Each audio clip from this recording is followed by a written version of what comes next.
your ex-husband made. Before I talk about the issues, where were you when you heard these things? It was early in the morning. Yeah. I just woken up and I saw a message from my sister, and it was like, just be calm, he's at it again. And then going into the message and seeing the same thing that has been going on for the past 10 years. And I just like, this is it, I've had enough.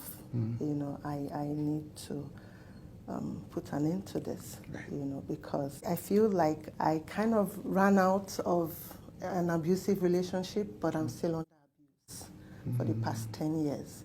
Because I've tried to move on with my life, I've tried to build my life from scratch, but this person just keeps going to the media space to bash, defame me and cook up lies and just say things that never existed, or, something that he has built up on, So I just decided it's time to speak up. This is the first time that you're ever speaking up on this issue in the media, isn't it? Yes, it is. Yes.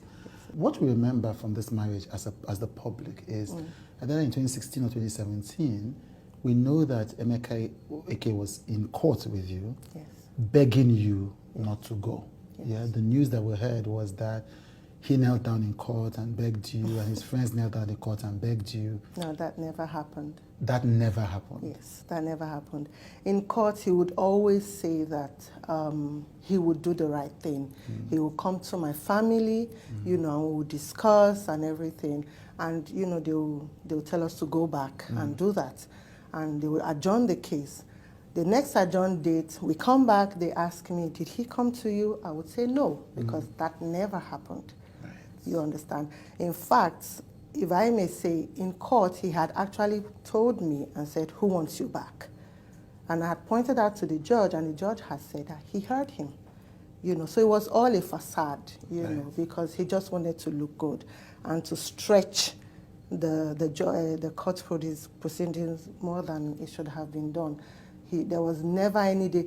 His friends did reach out, you understand, but they were not in court. Nobody knelt down in court to beg me. So you say that you survived an abusive marriage, Yeah. What do you mean exactly by that? Okay, so what was the abuse? It started off as verbal. It started off as mental torture. It started off as psychological. It started off as financial, financial abuse, because I was not allowed to work. You understand? He didn't allow you to work? He didn't allow me to work. Actually, I wanted to be an actress. That's why I became his friend. I was modeling at that time. I just come out of secondary school. I was 18. And then I met him along the line, and I wanted to be, someone who would put me into the industry and all that. And he categorically told me that I wouldn't act because it would destroy our relationship. Because at that time, we had gotten into a relationship, And he said he was planning to marry me, and the tabloids, then it was newspapers, so they'll talk about him, talk about me, and it will break the relationship or the marriage, So he told you not to become an actor because of the relationship? Yes, he did say that. He even stopped my modeling career.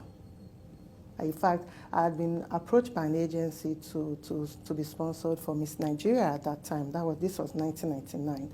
He also refused. He said he couldn't handle me crying if I don't win, things like that. And I had to go back to the agency to say my family didn't want me to do it. And then I went to my family and said the agency dropped me just because I didn't know what to say to them, because he was saying, no, that I won't do it. You met him when you were 18? Yes. You got married when you were 19?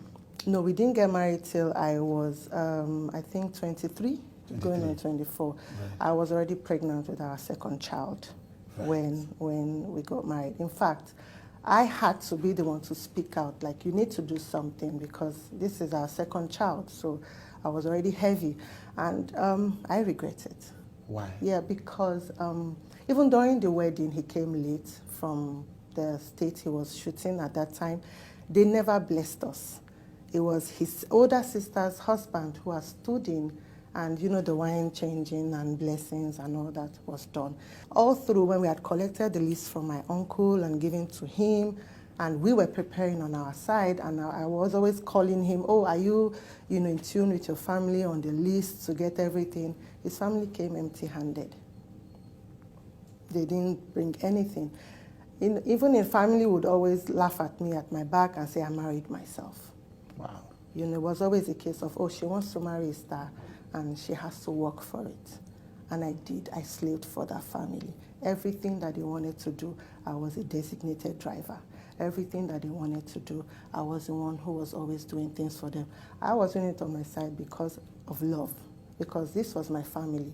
As long as, you are my friend or you are my husband's people, you are my family, because my mom was a single parent, you understand. I come from a very humble background, but not that humble, you understand, because my mom strived, she worked hard to take care of her kids, but she protected us. And she brought us in this very close-knit, very loving home that, we grew up in. And so I always felt like every family is like that, you understand.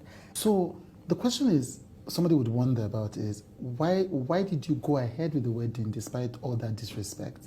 Him waiting for about 5 years into the relationship, his family not paying the bride price, him coming late. Obviously there were signs. Why did you go ahead? I didn't see the signs as signs. You understand? I didn't start, in hindsight, I wouldn't even date him. You understand? But then at that time, he was my first everything, first boyfriend. I just came out of secondary school. I just came out of not knowing, anything. I think it was when I got to be 24 that I started understanding that this is not right. This is not how I should be treated. I now started seeing that, I wouldn't accept some things, that kind of thing. And that's why I said I regretted, even doing that. Yeah. And it was until I was 28, 29, going into my 30s, I started fighting back. Right. And then it's now escalated from, verbal and all that, and then became physical. Right. You understand? And then still, even with that, people would say, oh, it's a man's world, and I didn't think of myself, but until the last time that he did, and I was almost paralyzed, that was when I decided that I need to go. But still, I stayed 2 more years after that.